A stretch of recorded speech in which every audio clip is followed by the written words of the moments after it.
Action! Bonjour les copains, bonjour les cinéphiles, bienvenue dans Moteur, votre émission de cinéma. Ce mois-ci, comme d'habitude, on parlera cinéma avec les critiques de films et on continuera avec les sorties à venir. Suivez-moi, c'est parti!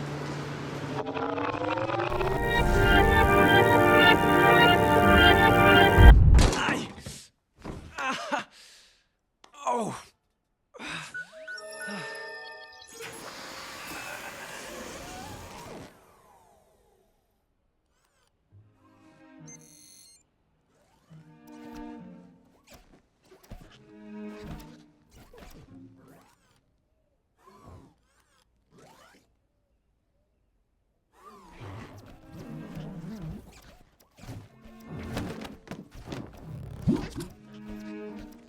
Les nouveaux héros, donc c'est la dernière production des studios Disney, donc c'est la relève du film La Reine des Neiges sorti l'an passé, destiné à un public plutôt enfantin et féminin. Ce coup-ci, il s'ouvre à un public plus masculin, c'est plutôt sympathique d'ailleurs, grâce à des influences manga et comics avec le côté super-héros. Donc c'est plutôt bien troussé, réussi, coloré, bigrement fun. On prend 1h30 de plaisir. Enfin, le studio Disney donc s'ouvre à ce côté un peu touche Pixar avec beaucoup d'émotions, comme dans le film Là-haut. Il y a un personnage hyper attachant, c'est le robot Baymax. Donc à tous ces niveaux, c'est vraiment très réussi. Et enfin, pour une fois, le film se raconte et se narre sans aucune chanson insupportable destinée aux enfants, là. Les libérés, nanana, je sais pas trop quoi. Ça, c'est insupportable à mon sens. Là, enfin, le film c'est un film d'animation classique et c'est vraiment agréable à voir, d'où une bonne note de film de 7 sur 10. Rencontrer mon créateur et répondre de chaque tir que j'ai effectué. Le ramasse pas. American Sniper de Clint Eastwood. Donc après un Jersey Boys en demi-teinte sorti il y a 2 ans, Clint revient au cinéma donc en adaptant l'autobiographie du sniper le plus efficace de l'armée américaine, Chris Kyle, interprété par Bradley Cooper. Alors le film suit vraiment son parcours et puis le côté un peu torturé du personnage dans ses conflits autant intérieurs que sur le terrain. Alors en vraiment point positif, il y a la mise en scène de Clint Eastwood qui est assez admirable et assez réussie, très réaliste dans les conflits, dans les scènes de guerre. Par contre, moi j'ai été un peu gêné par le scénario. Je trouve qu'il manque un vrai contrepoint à l'histoire racontée par Clint Eastwood, qui est très américaine et très patriotique.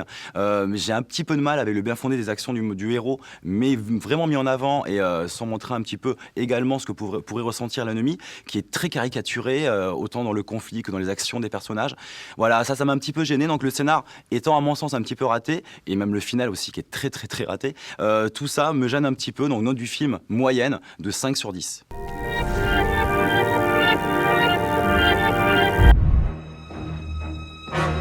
On va traîner là toute la journée? Ou est-ce qu'on va se battre?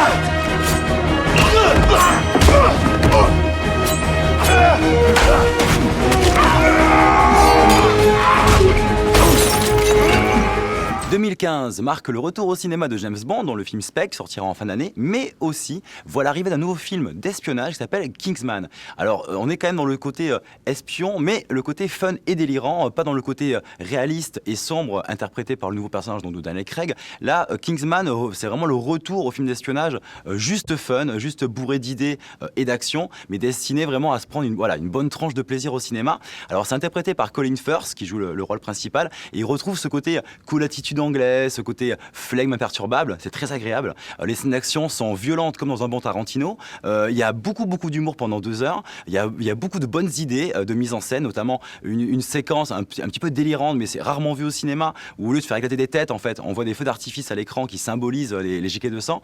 Donc c'est vraiment original. Il y a même un côté un petit peu pervers dans quelques scènes, un peu même sexuel. Il y a un côté, ils osent des choses qu'on a rarement vues au cinéma. Une aristocrate anglaise qui parle de sodomie assez librement. C'est bête, mais on se dit quand même que pour un film un peu grand public, c'est osé, c'est couillu, c'est anglais, et ça fait du bien, tout simplement. C'est une bonne tranche de fun, c'est 2 heures de vrai plaisir de cinéma. Je vous le conseille, c'est comme un grand 8. On passe de l'émotion à la rigolade, à de l'action très carrée, très réussie. Un très bon film, vraiment que je vous recommande. De la note du film de 8 sur 10. Le film du mois, c'est Birdman du cinéaste Alejandro González Iñárritu, grand cinéaste très important déjà aux affaires et responsable donc d'Amour chienne, 21 grammes ou Babel. Alors l'Académie des Oscars ne s'est pas trompée en décernant 4 prix à Birdman, meilleur film, meilleur réa, meilleure photographie et meilleur scénario.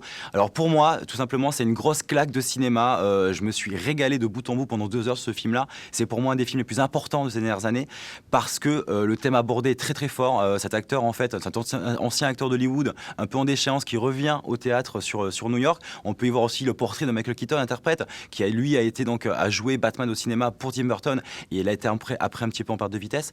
Donc par le thème, c'est très très fort. Par la mise en scène, c'est juste brillant et juste incroyable. C'est une grosse claque. Le Birdman est raconté par des plans séquences qui durent presque 10-15 minutes chacun et c'est incroyable. On suit les personnages dans les méandres du théâtre, également dans les méandres du cerveau du personnage principal.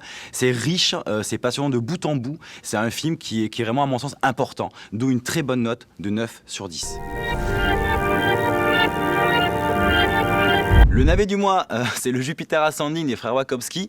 Alors on avait laissé les frères avec un très beau film, leur petit bijou Cloud Atlas, sorti il y a 2 ans, qui était un film à mon sens injustement méconnu et déprécié, qui là, par contre là ils reviennent sur une sorte de Star Wars 2.0, complètement raté. Déjà au niveau des choix artistiques, c'est dégoûtant de kitsch, c'est très moche à l'image et trop coloré. Et au niveau du scénario, c'est juste incohérent et incompréhensible. On suit voilà une humaine qui se révèle être une princesse de l'univers. Les personnages sont mal construits. Channing Tatum, il a un look improbable avec des dreads, avec un truc, mais on n'y croit pas un instant. C'est mal foutu de bout en bout en fait. Et on se dit mais qu'est-ce qu'ils ont voulu faire? C'est juste laid et kitsch. Et voilà, moi j'ai envie de dire au secours les Wachowski, revenez s'il vous plaît à votre noirceur et à la profondeur des Matrix, mais oubliez le côté un peu kitschos de ce film-là. Et voilà, donc note du film, hélas, c'est juste un petit 3/10. Vos sorties cinéma. Alors dans la rédaction de Moteur, on a concocté une petite liste en fait des films qu'on vous conseille en fait, qu'on espère être bons en salle. Donc ils sont déjà sortis dans quelques semaines en arrière où ils vont sortir, mais on espère qu'ils seront bons. Donc il y aura le Lost River, c'est le premier film de Ryan Gosling qui s'est vachement influencé des films et des cinéastes qu'il aime comme David Lynch ou Refn récemment, le metteur en scène de Drive. Ça a l'air très onirique et très réussi. Également à l'affiche le Chant de Mouton. Alors c'est le nouveau film des studios Hartman, ceux qui avaient donc opéré sur ces gros mythes ou Shake and Run. Moi je suis très très fan de ces films d'animation là. J'espère beaucoup de Chant de Mouton. Également à l'affiche bientôt le Sea Fog. Alors c'est un film coréen qui hélas ne sort que sur 15-16 copies en France, mais ça a l'air d'être un polar assez réussi sur un bateau. Et puis j'adore ce cinéma coréen assez bariolé, assez fun quand on voit les Old Boy et compagnie. C'est quand même du très bon cinéma. Bientôt à l'affiche Good Kill, c'est le nouveau film de Andrew Niccol, metteur en scène de Bienvenue à Kataka, petit chef-d'œuvre de cinéma. Et enfin vous aurez Un peu beaucoup aveuglément, c'est une comédie française mise en scène par Clovis Cornillac, qui a l'air sympathique et assez réussi, influencé par du Jean-Pierre Jeunet. Donc moi ça me donne beaucoup envie.